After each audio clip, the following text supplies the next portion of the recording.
journal des mesures draconiennes pour réglementer le secteur de la pêche. 2 sociétés viennent d'être fermées pour activités illicites, d'autres sont dans l'œil du cyclone. Cohésion sociale, le grand imam de Conakry et une importante délégation sillonnent le pays. Une tournée à 1 mois des élections communales pour apaiser le climat politique. Dabola redonne rendez-vous à la fin de cette année. Le Festival des Arts de Guinée vient de prendre fin. Cette 2e édition a permis de redécouvrir le riche patrimoine culturel du pays. Voilà pour les titres. Madame, Monsieur, bonsoir. La Guinée durcit les mesures pour réglementer les opérations de traitement et d'exportation des produits de pêche. Après 3 mois d'investigation, seulement 6 établissements sur 37 sont dans les normes techniques et sanitaires. Les opérations de fermeture des établissements défaillants ont débuté cette semaine à Conakry par 2 structures. Ansouman Toumani Kamara. En attendant la normalisation définitive de la coopération de pêche entre la Guinée et l'Union européenne, l'Asie est pour le moment la seule destination des produits de pêche artisanale du pays. Et les autorités durcissent les mesures pour réglementer le traitement et l'exportation du poisson. La commission mixte d'enquête mise en place à cet effet par le chef de l'État, après 3 mois d'investigation, a recensé 37 établissements de traitement et d'exportation de produits de pêche artisanale sur tout le littoral. Des établissements en majorité qui ne répondent pas aux normes techniques et sanitaires. Ils ont été autorisés à s'installer, à mettre uniquement des entrepôts frigorifiques pour le stockage et l'installation des fabriques de glace. Alors ces 2 sites ont transformé ces sites en établissements de traitement. Alors qu'un établissement de traitement doit être étanche, climatisé, répondant aux normes internationales techniques et sanitaires. Vous convoquez un Chinois, un Coréen, ce n'est pas le Coréen qui se présente à vous, c'est un Guinéen, un de nos frères qui vient se présenter à vous en disant « Alanoun Anabès, ceci, cela ». Et dès que vous bloquez un expatrié, vous avez des appels de toutes parts pour vous demander de laisser le conteneur. Laisser les gens travailler. Dans la capitale, ces 2 établissements, situés sur la station d'épuration des eaux usées de Conakry à Cameroun, ont été pourtant fermés pour non-respect des règles en vigueur. Avec cette visite inopinée de la commission mixte d'enquête, ils ont été surpris en pleine activité. Ce que j'ai vu ce matin, franchement, c'est très grave. Quand il y a vu les eaux qui sont utilisées ici, l'eau qu'on utilise pour laver le poisson vient de ce lac. Et l'eau qu'on utilise aussi pour faire le besoin là de tout ce qui est douche et autres là, part aussi dans le même lac. Et c'est voyez. Alors moi je me dis, est-ce qu'avec ça on peut vivre longtemps? Au terme de cette visite, le constat est alarmant. C'est décevant. C'est vraiment décevant. Colonel, je vous demande d'enlever moi toutes ces affaires, de démanteler. Précis. De démanteler. La suite, ça se verra. S'il y a poursuite, on poursuivra les gens. Mais en attendant, puisqu'ils ne veulent pas obéir, on met des scellés. Ils viennent enlever les scellés. On ferme la cour. Ils viennent casser les portes. Mais le mieux, c'est d'enlever carrément la structure. Rassurez-vous. Le ministère de la Pêche a changé. 6 établissements sur 37 inspectés sont dans les normes techniques et sanitaires. Ces établissements incriminés disposent curieusement des papiers légaux délivrés par les services techniques du ministère des Pêches. Un Inglandais dans la préfecture de Pita, former les jeunes à l'esprit d'entreprise, c'est la toile de fond d'une session de formation à l'intention des femmes rurales. Ce programme pilote vise à valoriser les produits locaux, notamment le fonio. Falilou Diallo. Compte matérialiser le chef de l'État à travers un programme dénommé Femmes rurales esprit d'entreprise, pour ainsi offrir les mêmes opportunités aux femmes évoluant dans les zones rurales que celles des grands centres. C'est juste amener les femmes à comprendre d'abord c'est quoi une entreprise, parce qu'elles considèrent que l'activité qu'elles sont en train de développer, comme le capital n'est pas aussi important que ça, donc elles considèrent que ce n'est pas une entreprise, alors que c'est des micro-entreprises. Il faut qu'elles aient la notion de l'entrepreneuriat, de la micro-entreprise. On va les amener à pouvoir faire la recherche d'occasions et initiatives. Pendant 3 jours, ces femmes venues des différentes contrées de la Moyenne-Guinée vont apprendre les modules comme l'esprit créatif et le calcul de risque, surtout celles impliquées dans la valorisation des produits locaux, notamment le fonio. Si je prends le cas de Diaobé, elles prennent le fonio ici, elles vont et paient le transport avec tout ce que ça fait, elles partent à Diaobé et elles vendent. Et ceux qui achètent là savent que si le fonio n'est pas acheté sur place, les femmes ne peuvent pas le prendre et revenir avec. Donc ils cassent le prix, ils achètent le fonio parce qu'après 2, 3, 4 jours à l'air libre, les femmes sont là, elles sont obligées de vendre. Et maintenant, puisque la Guinée est grande productrice de fonio, les pays voisins s'approvisionnent ici pour aller valoriser ce fonio-là dans leur pays. Non, nous aussi, il a décidé, il a accompagné les Guinéens du terroir, il a accompagné pour que le fonio se valorise ici. Et pour cela, il faut que ça vienne de la base. Pour cette première phase, une vingtaine de femmes venant des grandes zones de production de fonio en Moyenne-Guinée a été choisie. Une fois dans leur localité, elles serviront de porte-étendard, mais surtout de leader au sein de leur communauté.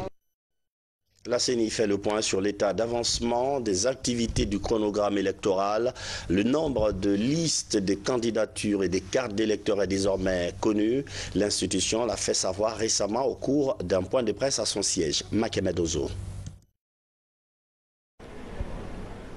Pour ces élections communales, 1318 listes de candidatures, dont 102 indépendantes, ont été validées par la Commission électorale nationale indépendante. Avec ce nombre, l'institution électorale peut procéder à la distribution des cartes d'électeurs. À ce jour, plus de 5 millions de cartes sont disponibles. Et la commission de distribution est déjà en place dans les circonscriptions électorales du pays. Nous avons 2764 commissions qui doivent procéder à la distribution des cartes d'électeurs et chaque commission est composée de 3 personnes. Le premier, qui est le président, est un membre du démembrement. Le second, c'est le représentant de l'administration désigné par les sous-préfets. Quand nous sommes dans les sous-préfectures, le préfet, si c'est en commune urbaine, et pour les 5 communes, le gouverneur de la ville de Conakry. Et le troisième élément, c'est le représentant des collectivités. L'une des particularités dans ces élections, les personnes impliquées doivent rester à la base jusqu'à la fin des activités. La CENI a pris toutes les dispositions pour doter les différents membres de démembrement des moyens nécessaires, des moyens techniques et même du personnel, des ressources humaines adéquates pour faire le travail. Vous allez voir que les juristes sont toujours là auprès de ces démembrements pour les aider à lire les textes et à les comprendre, à les interpréter et à les appliquer strictement. Pour le bon déroulement du scrutin, les listes d'émargement et les listes électorales définitives sont disponibles à la Commission électorale nationale indépendante. Pour des élections apaisées, la CENI sollicite l'implication de tous. Un appel entendu par l'Association pour la réinsertion et le développement communautaire. En collaboration avec le secrétariat général des affaires religieuses, cette association a entamé une campagne de sensibilisation autour de la paix. Dirigée par le grand imam de Conakry, la mission a sillonné plusieurs villes du pays. Compte rendu, Tabansila. Seguiri, ville minière, c'est ici sous un climat tropical qu'a démarré cette série de conférences débats autour des idéaux de paix et d'unité nationale. Des mots chers au chef de l'État, professeur Alpha Condé. Si CENI nous a envoyé ici pour sensibiliser la jeunesse, d'éviter le trouble et le mauvais comportement pendant et après l'élection, c'est normal. La Guinée appartient à tout le monde. Il faut avoir esprit de partage. Il faut qu'on partage tout entre nous, sinon on va diviser. Une telle conférence permet de sensibiliser les populations afin qu'on soit dans la paix, dans l'unité nationale et le bon comportement surtout. Après Seguiri, le cortège du grand imam s'est ébranlé sur Kankan, prochaine ville devant abriter les festivités de l'an 59 de l'indépendance de la Guinée. Ici à Nabaya, le grand imam de la mosquée Faisal a été reçu avec tous les honneurs dans la grande salle de conférence du centre islamique de la préfecture. L'apaisement des élections est souhaité par tous. Tous ceux qui sont patriotes sont tenus à collaborer comme des frères de même lait. La politique, comme l'a dit le grand imam, n'a pas raison de nous dissocier. Zérékoré, ville cosmopolite. Sous la bannière de l'Association pour la réinsertion et le développement communautaire en Guinée, ARDCG, le grand imam et sa suite étaient face aux leaders religieux, musulmans et chrétiens de la région forestière. Ici à Zérékoré, dans la région forestière, en général, il y a une synergie d'action entre les musulmans et les chrétiens. Cette synergie d'action s'inscrit dans le cadre du renforcement de la cohésion sociale et de la paix. La politique ne doit pas nous diviser. L'islam est une religion de paix et de cohésion. Sa pratique est un tremplin pour tout fidèle de sceller un climat social, surtout à l'occasion des échéances électorales dans un pays. Mamou, l'abbé et Dalaba dans le Fouta ont aussi reçu les mêmes orientations de l'imam de la grande mosquée Faisal de Conakry. Autorités locales et religieuses ont pris part à cette rencontre. Toutes les populations sont d'accord que cette date-là est une date historique qui nous permettra encore de montrer que la Guinée peut être la locomotive de l'Afrique. Quand il y a une multitude de partis politiques, c'est une beauté. Mais en réalité, les messages que les gens véhiculent doivent être des messages conséquents. On ne devra pas inviter à la haine. Kindia, la ville des agrumes, a été la dernière ville à abriter cette conférence islamique avec le grand imam. La politique n'est pas faite pour diviser. La politique, c'est un art qui réunit, qui rassemble les gens. La politique, elle n'est pas mauvaise en soi, mais c'est l'application de la politique chez nous qui fait qu'aujourd'hui, les gens comprennent mal. Ils agitent et ils font les choses à l'envers. Sinon, la politique ne doit pas diviser les uns et les autres. Cette tournée de sensibilisation autour de la paix et de l'unité nationale est une initiative de l'Association pour la réinsertion et le développement communautaire en Guinée, en partenariat avec les affaires religieuses sous l'appui de la CENI. Boké et Kamsar sont les dernières étapes avant la zone spéciale de Conakry. La région administrative de Kankan enfile ses belles parures pour accueillir les festivités de remise des infrastructures de la fête nationale. L'événement est prévu le 13 janvier. La ville fait sa toilette à travers des actions de déguerpissement des emprises de la circulation, un travail coordonné par les autorités civiles et militaires. Habib Cham. Cette opération est la conséquence d'une semaine d'alerte pour débarrasser la ville de Kankan de tous ses encombrants physiques comme le commerce informel. Les commerçants qui sont sur les emprises, quand nous les avons enlevés, eux-mêmes ils ont applaudi. Parce qu'ils savent maintenant que la ville est commandée. C'est ce qu'ils disent. Nous sommes à côté de monsieur le gouverneur, à côté de monsieur le préfet, pour que Kankan soit propre. Et ça, à l'image de ce que nous avons vu à Conakry et à Kindia, et qui doit se poursuivre dans toutes les régions de la Guinée. Principale cible de cette opération, les voies de circulation. Avec le soutien de la population et les hautes autorités, l'initiative des responsables locaux laisse espérer une ville saine et prête à accueillir les festivités dans la salubrité. Les autorités à tous les niveaux, préfectoral, communal, ont engagé une très grande action de déguerpissement des emprises de toutes les routes de Kankan. Aujourd'hui, nous avons le soutien populaire, notamment le soutien des femmes et des jeunes de Kankan. On remercie le préfet de nous avoir invités ici pour qu'on voit l'effort qu'il est en train de faire pour rendre belle notre ville de Kankan. Quand la fête aura lieu, nous serons fiers de voir que les routes ne sont plus encombrées par les commerçants. Au cours d'une réunion technique, la commission d'organisation a annoncé la tenue de ces festivités le 13 janvier 2018. La date qui a été fixée par son Excellence Monsieur le Président de la République, la date du 13 janvier 2018, qui sera la date de la célébration de la fête anniversaire de l'indépendance de la Guinée à Kankan. Donc aux populations, aux cadres et à tous les responsables politiques, administratifs de Kankan, c'est de se lever dès maintenant pour prendre les choses en main pour que ces manifestations soient vraiment une réussite totale. Au-delà de cette visée festive, dans la région, promesse est faite de désengorger toutes les artères publiques et restituer à la ville de Kankan sa dimension d'une ville urbanisée.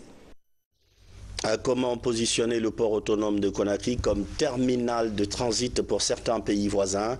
Plus qu'une question, c'est un défi pour lequel des efforts sont en cours.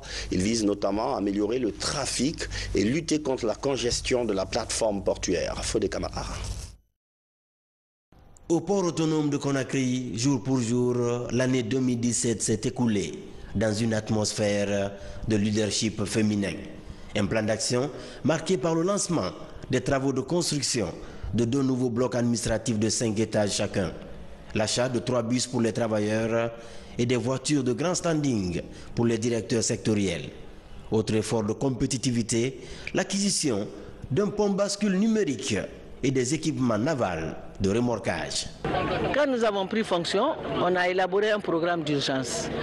Et je suis très satisfaite aujourd'hui parce que les activités, 80% de ces activités qui sont listées sur ce programme d'urgence sont exécutées et en cours. Mais il y aura aussi de nouvelles activités que nous allons engager en 2018. Vous voyez, le port d'hier et le port d'aujourd'hui, ce n'est pas la même chose. Du point de vue assainissement, du point de vue projet, le bloc administratif sont en construction, la mosquée en dehors du port et la gestion aujourd'hui elle est saine. Les travailleurs du port autonome vivent en symbiose, vivent en famille. Pour se conformer aux nouvelles exigences du commerce international, le vaste chantier du renforcement de capacités est ouvert. Des cadres sont formés sur place et des voyages d'études sont organisés périodiquement. Une gestion du personnel accompagnée d'une politique d'assainissement du fichier des travailleurs. Sur des bases saines, il y aura un enrôlement biométrique de chaque travailleur et la paie sera en fonction de la présence dans nos bureaux. Pour capter le business des pays voisins n'ayant pas accès à la mer, d'autres ports de la sous-région sont à l'affût. Dans cet environnement marin, exigeant et concurrentiel, la presqu'île de Kaloum se positionne avec des perspectives de certification et de promotion féminine dans les métiers de la mer. D'autres informations nationales en plus bref. D'abord ce don pour inciter les jeunes à se marier, 400 complets et des motos pour les futurs époux, mais aussi la remise du prix Batouli Diallo. 3 journalistes de la radio nationale sont distingués pour la qualité de leur travail. On va tous avec Mamadou Saliouba. «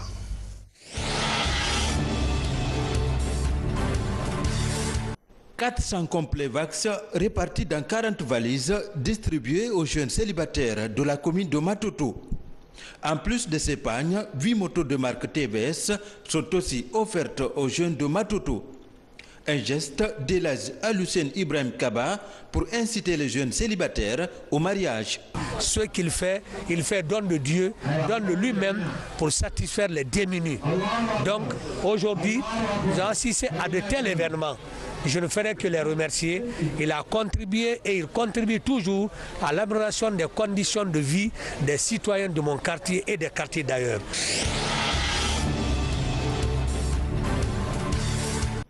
À la radio nationale, le mérite est récompensé. 3 journalistes sont distingués par le prix Batouli. Le duo David Yomouno et Oumou Touré rafle le prix du meilleur présentateur du journal Parler. Le prix du meilleur reporter revient à Oumar Bari. Ils sont récompensés pour la qualité de leur travail. C'est un travail d'équipe qui a payé aujourd'hui et si nous recevons ce prix, ça revient à toute la rédaction. Donc nous disons grand merci à toute l'équipe du journal Parler qui nous a accompagnés. Ça va impacter la suite de notre carrière, mais dans le sens positif parce que une chose est d'avoir le prix, une autre chose est de pouvoir se maintenir. Ça fait 6 ans que je suis en train de me débrouiller de moi-même pour encourager les jeunes qui travaillent avec moi. Je souhaite que les jeunes actuellement, vraiment, ils imitent leurs aînés.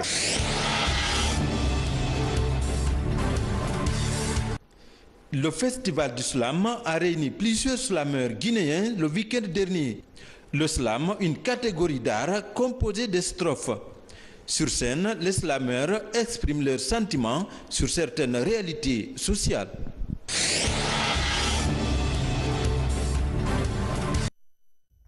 Bantou, un village situé à 18 km du centre-ville de Farana, la localité vient d'organiser une rencontre religieuse qui a mobilisé plusieurs cadres locaux et étrangers, l'occasion de promouvoir l'unité nationale afin de consolider la paix et la cohésion sociale. Souleymane Kamara. À Bantou, dans la préfecture de Farana, les ressortissants sont très actifs dans la réalisation des infrastructures de base. Depuis quelques années, un pont, un centre de santé et une mosquée sont construits pour améliorer les conditions de vie des villageois.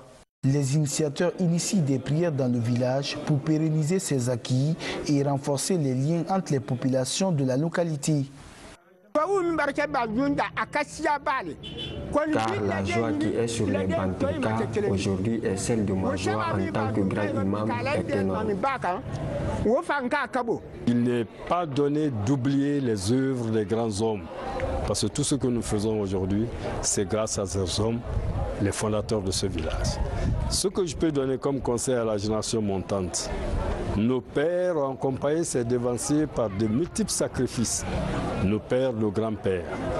Et aujourd'hui, la génération que nous sommes, nous avons pensé à immortaliser ces devanciers par cette lecture du Saint-Coran en leur mémoire pour le bonheur des vivants. Depuis quelques années, les ressortissants de Bantou s'activent dans la réalisation de plusieurs projets de développement en faveur de leur localité. Selon eux, la lecture du Saint-Coran dans les lieux de culte constitue une méthode importante pour rendre hommage aux illustres disparus du village. Je voudrais demander aux fils ressortissants de Bantou de continuer à s'investir dans cette belle œuvre pour pérenniser cette œuvre au bénéfice de Bantou, au bénéfice de nos morts, mais surtout au bénéfice de l'État guinéen, du gouvernement guinéen, du président Alpha Condé, de la paix en Guinée, de la cohésion en Guinée. Les initiateurs du FIDAO de Bantou entendent perpétuer le projet dans les années à venir afin de permettre une meilleure visibilité des besoins de la communauté. L'objectif est d'attirer les bonnes volontés pour des solutions durables aux problèmes de développement communautaire. À Dabola, c'est la fin de la deuxième édition du Festival des Arts de Guinée. Cette année, l'événement a vibré au rythme de Conakry, capitale mondiale du livre. La rencontre est annuelle. Elle permet de redécouvrir l'identité culturelle et touristique du pays. Mekine Moussa Kamara, Marie-Angélique Bangora. C'est la fin heureuse d'une prestation artistique à Dabola. Pendant 10 jours, d'intenses activités culturelles sont organisées. Plus de 1000 participants venus de la Guinée et d'ailleurs ont pris part à ce rendez-vous annuel. L'initiative vise à donner une visibilité aux potentialités culturelles et littéraires du centre géographique de la Guinée. Si nous sommes ici au Festival des Arts de Guinée à Dabola, disons c'est pour marquer le coup et fortement et pour apporter tout notre soutien à l'événement. Parce que l'ambition de Dabola, s'il en est ainsi, est la nôtre. Il s'agit de faire en sorte que dans les 5 années à venir, que ce festival s'impose dans l'agenda culturel de notre pays. Qu'on en parle partout, dans les 33 préfectures et les communes de Conakry. Et qu'au bout de 5 à 6 à 7 éditions, que nous puissions le passer à l'agenda culturel de la CEDEAO, c'est-à-dire les 15 pays de la communauté économique des Afriques de l'Ouest. Intéresser les touristes. Mais comme on voit ici, c'est un lieu de nature. Donc je suis très curieuse de voir la suite de la visite parce que c'est clair, il y a des choses qui seront très intéressantes pour des touristes. La clôture de ce festival a été aussi marquée par la présentation de plusieurs ouvrages. Le commissariat général de Conakry, capitale mondiale du livre, a saisi cette occasion pour offrir 15 cartons de livres en vue vue de promouvoir la lecture et l'écriture dans la ville cosmopolite de Dabola. Ce livre va servir à la jeunesse d'Abola, à équiper les bibliothèques qui existent déjà et les écoles aussi. Donc c'est une grande fierté et je remercie vraiment l'Harmattan Guinée. Je remercie M. Sansi Kaba qui nous a promis et qui l'a réalisé. L'occasion nous est offerte à travers le festival de Dabola, Festival des Arts de Dabola. Donc le commissaire a tenu compte d'offrir des dons de livres. Au-delà de son aspect culturel, ce festival avait des enjeux économiques. L'exposition et la vente des produits agricoles et artisanaux ont permis d'accroître les chiffres d'affaires des populations locales. C'est la fin de cette édition d'information. Merci de votre fidélité à la télévision nationale. Bonsoir.